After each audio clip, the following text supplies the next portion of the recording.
Ayan na nga guys, good morning, maaga tayong nagising. Siyempre may kasama tayo, flex ko muna yung kasama ko. Siyempre si Kuya Regan, flex ko muna daw siya bago mag-rides kami. Ayan, Kuya Rex.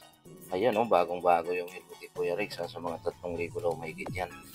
And then, ang mga oras pala na to na siguro nasa mga 5 p.m. ng madaling araw. Siyempre maaga kami ni Kuya Regan kasi mahirap na pag nasikatan ng araw, sakit sa mata.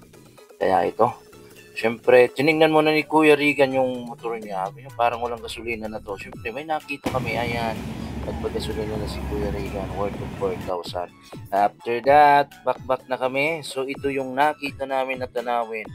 Ikaw ba naman makakita ng ganyang tanawin sa umagang kay ganda, oh? Super beautiful. Ayan na nga, oh. Dami pa na dito nagtuban. Mga pangga kayo dito.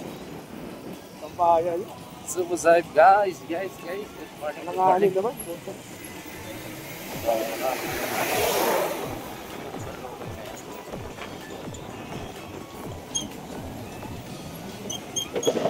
Sikat ang araw.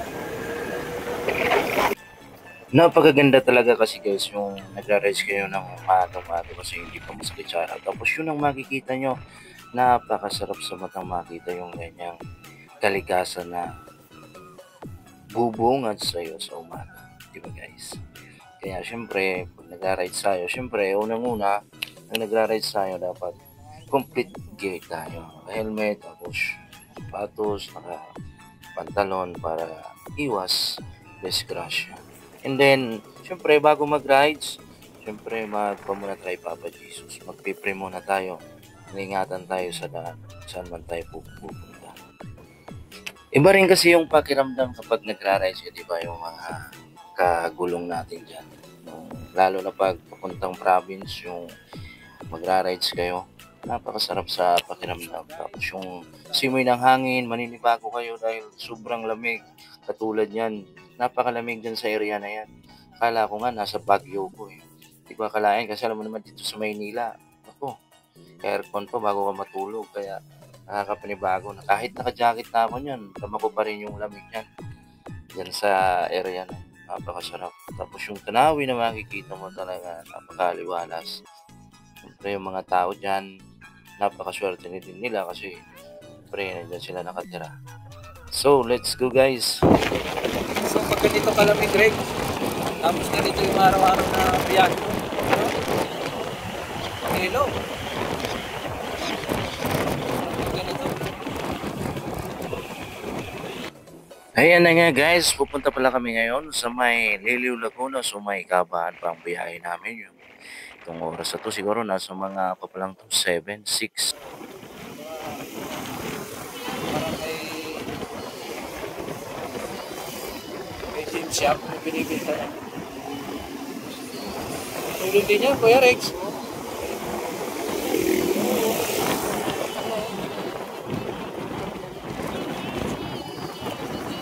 Punta rin ang tayo, no?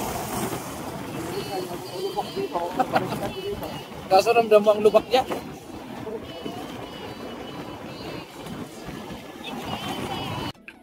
Time check pala natin yan guys, yung mga time na yan, mga nasa 6:30 na ng umaga na yan. Kaya binibilisan na ni Kuya Ricky yung pagmamaneho niya para di tayo talaga totally maabutan ng sikat ng araw. Pero yung time na yan, hindi pa talaga, walang araw na yan, mga time na yan. Kaya ma-experience mo talaga yung lamig at talaga yung ganda ng tanawin na makikita mo sa kanayang kahabaan ng highway na yan. So, basta yung area na yan, Laguna yan guys, Laguna na yan. Nakalimutan ko lang kung anong lugar na yan. Basta malapit na yan.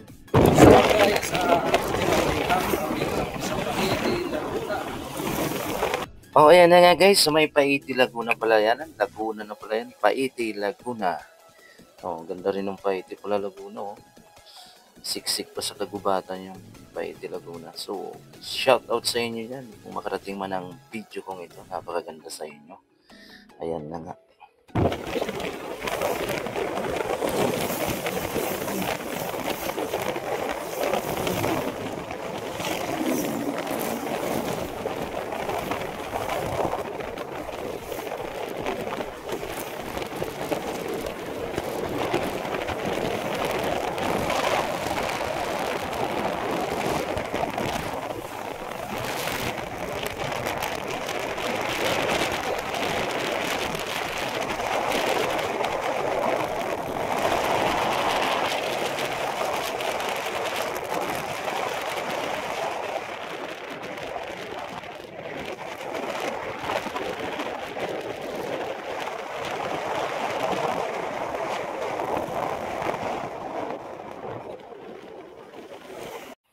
So finally mga guys, nandito na tayo sa may Liliw, Laguna. Welcome. Welcome na tayo ng Liliw, Laguna. So, nakita ko sa inyo yung pinakabayan nila. Bayan ng Liliw, Laguna. Napakaganda rin sa Liliw, Laguna. Napakalakas ng tubig yan. Kahit mainit na. So ito na nga, ito na yung Barangay Pag-asa. Kung may pag-asa talaga eh. Ayan. Laging may pag-asa sa buhay. Ayun na lang.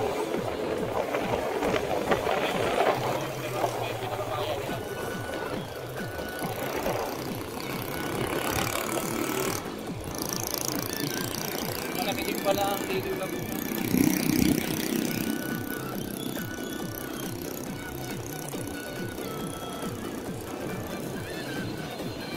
Parang pinakabayan ito.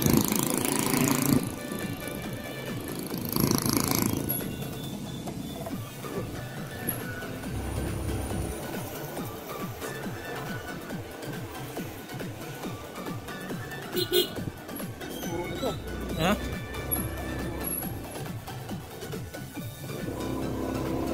Ayun. Ay, dito yung Rich.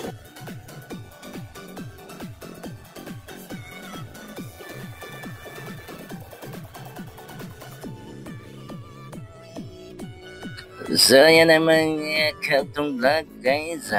Touchdown na tayo sa pinakabarangay na pupuntahan talaga namin. Eto na yon, pababa na yan. So, sabi ko kay Kuya Rigan, bilisan mo na at baka malit na tayo. Talagang binilisan na ni Kuya Rigan. Siyempre, ingat pa rin Kuya Rigan. So, ito na.